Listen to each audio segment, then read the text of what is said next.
Hello दोस्तों, I am Sudesh और मैं लेके आया हूं आपके लिए एफएमसीजी सेक्टर का एक स्टॉक। ओके, सो इसका हम डीप एनालिसिस करेंगे, इस स्टॉक के ऊपर हम डिस्कस करेंगे। लेकिन वीडियो स्टार्ट करने से पहले मैं डिस्क्लेमर देना चाहूंगा दोस्तों कि मैं कोई सेबी रजिस्टर्ड रिसर्च एनालिस्ट नहीं हूं, ठीक है।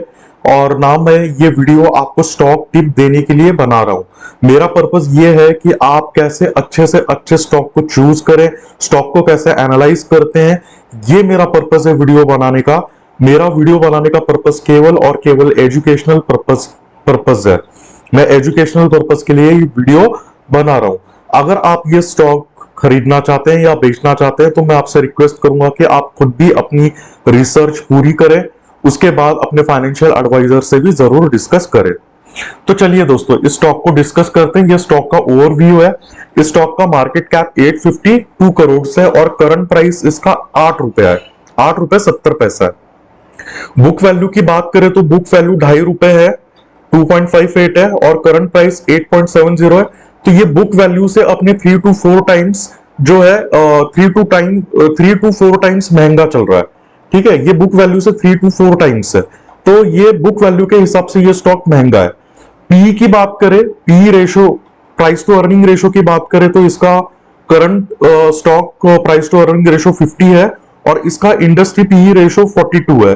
तो प्राइस टू अर्निंग रेशो के हिसाब से भी ये स्टॉक महंगा है, बुक वैल्यू के हिसाब से ये स्टॉक महंगा है, स्टॉक पी के रेशो के हिसाब से भी ये स्टॉक महंगा है। अब बात करते हैं इंट्रिंसिक वैल्यू की।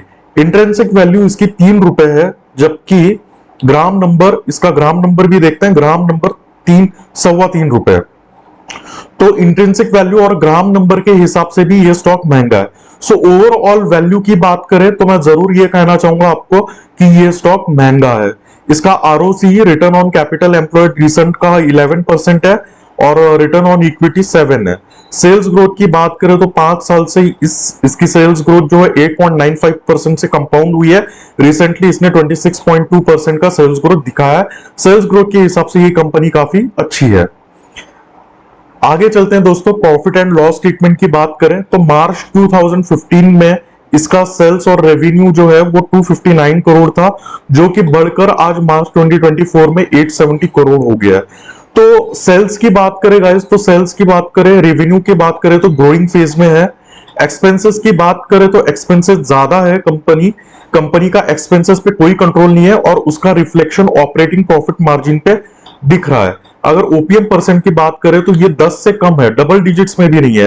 5%, 6%, 4% ऐसा इसका ऑपरेटिंग प्रॉफिट मार्जिन है। तो ऑपरेटिंग प्रॉफिट मार्जिन के हिसाब से ये कंपनी इतना अच्छा नहीं कर रही है, परफॉर्म नहीं कर रही है। लेकिन रेवेन्यू की बात करें तो ग्रोइंग फेज में। नेट प्रॉफिट की बात करें तो नेट प्रॉफिट भी कंपनी का ज्यादा ग्रोइंग फेज में नहीं है।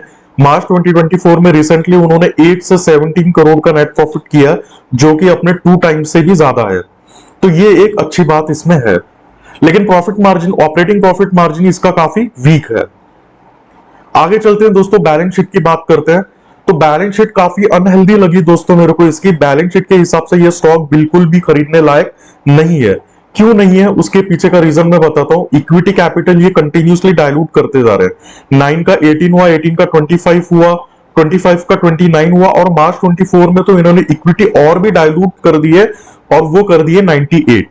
रिजर्व्स की बात करें तो रिजर्व्स मार्च 2024 में रिजर्व्स 155 है और बोरिंग 298 करोड़ है। बोरिंग रिजर्व से ज्यादा है गाइस।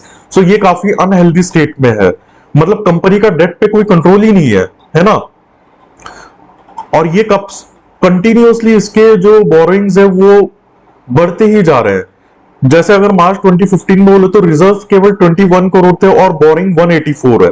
तो अगर उधार, जिनसे इन्होंने उधार लिया है, उधार वाले अगर इनके पास पैसा मांगने आ गए तो ये कंपनी बैंकरप्ट हो सकती है। बैलेंस शीट बिल्कुल भी अनहेल्दी है, ठीक है। तो अभी तो मैं इस स्टॉक में इन्वेस्ट नहीं करूंगा। लेकिन प्रॉफिट एंड लॉस स्टेटमेंट की बात करें तो सेल्स, रेवेन्यू ग्रोइंग है, रेवेन्यू इनके काफी ग्रोइंग है। तो दो चीजों पे कंपनी को इंप्रूवमेंट करना जरूरी है। एक ऑपरेटिंग प्रॉफिट मार्जिन अगर इनका 10 प्लस डिजिट में आ जाता है और दूसरा बैलेंस शीट में बोरोइंग अगर इनका रिजर्व से कम हो जाता है, तब मैं इस स्टॉक को खरीदने के बारे में सोच सकता हूं। लेकिन अभी मैं इस स्टॉक को बिल्कुल भी नहीं खरीदूंगा और मैं आपको भी ये राय दूंगा कि ये स्टॉक केवल एजुकेशनल पर्पस के हिसाब से मैं बना रहा हूं, तो आप इसको बस ऐसे ही एनालाइज करें। तो अभी तो इसको मैं बाय रिकमेंडेशन में बिल्कुल भी नहीं डालूंगा। कैश फ्लो भी इसका इतना खास नहीं है दोस्तों, कैश फ्लो जनरेटिंग नहीं है। कैश फ्लो ऑपरेटिंग एक्टिविटी की बात करें तो -36 -9 ये जो कि निगेटिव में है। कैश फ्रॉम इन्वेस्टिंग एक्टिविटी की बात करें तो कंपनी इन्वेस्ट तो कर रही है, रिसेंटली जैसे ये 16 करोड़ का है तो इनको शायद मे भी कोई इंटरेस्ट मिला होगा, या फिर इन्होंने कोई स्टॉक बेचा होगा या बॉन्ड्स अपने बेचे होंगे, उसके बदले में इनको 16 करोड़ का यहाँ पे पॉजिटिव दिखा रहा है। कैश फ्रॉम फाइनेंसिंग एक्टिविटी की बात करें तो यहाँ पे अगर मार्च 2021 में देखें तो इन्होंने 31 करोड़ का डेट उठाया है। मार्च 2023 की बात करें तो इन्होंने 41 करोड़ का डेट उठाया। डेट लगातार कंपनी उठाई जा रही है। मार्च 2018 की बात करें तो 32 करोड़ का, मार्च 2019 की बात करें तो 19 करोड़ का डेट इन्होंने उठाया है और डेट को रीपे कम कर रही है। तो डेट रीपेइंग की कंपैरिजन में डेट ज्यादा उठा रही है। सो इस कंपनी में मुझे एक ही खराब चीज लगी है, वो है डेट बहुत ज्यादा ले रही है। दूसरा मुझे इनका खराब पॉइंट ये लगा कि इनका एक्सपेंसेस पे कोई कंट्रोल नहीं है। जितना ये रेवेन्यू कर रहे हैं, रेवेन्यू जनरेट करने के लिए जितना एक्सपेंस लगता है वो एक्सपेंस पे इनका कंट्रोल नहीं है। सो ये था कैश फ्लो दोस्तों। शेयर होल्डिंग पैटर्न भी इनका कोई खास नहीं है। प्रमोटर लगातार अपनी होल्डिंग को डिक्रीज किए जा रहे हैं। एफआईआई होल्डिंग एक टाइम पे 3.76% थी जो कि डिक्रीज होकर आज 0% हो चुकी है।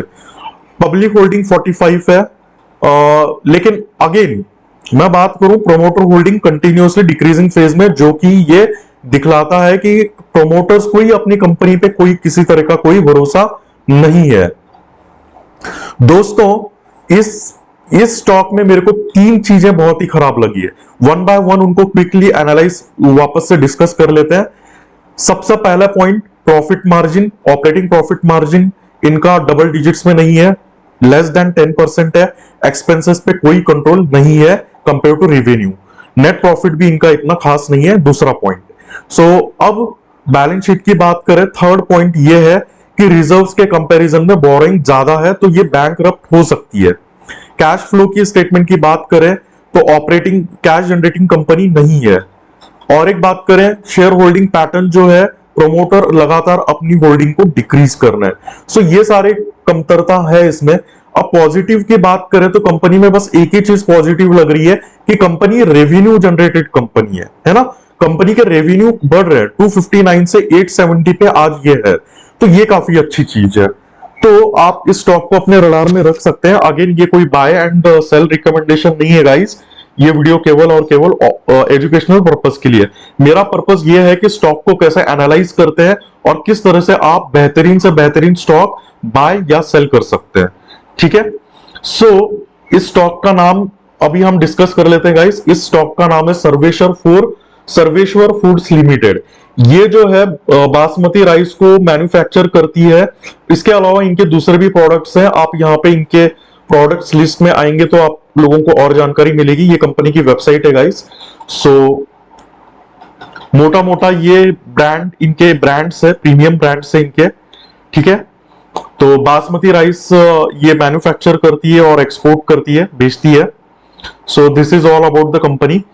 दोस्तों अब इसके चार्ट पे चलते हैं। सो चार्ट की बात करें तो यहां से ये डाउन ट्रेंड में है। Let me take the tool highlighter. So यहां से कंपनी लगातार डाउन ट्रेंड में है और डाउन ट्रेंड के साथ साथ ये 200 डीएमए 200 मूविंग एवरेज के पास एकदम क्लोजली ट्रेड कर रही है। तो ये 200 डीएमए के नीचे भी जा सकती है, कुछ कह नहीं सकते दोस्तों। चार्ट को देख के तो ये डाउन ट्रेंड में ही है।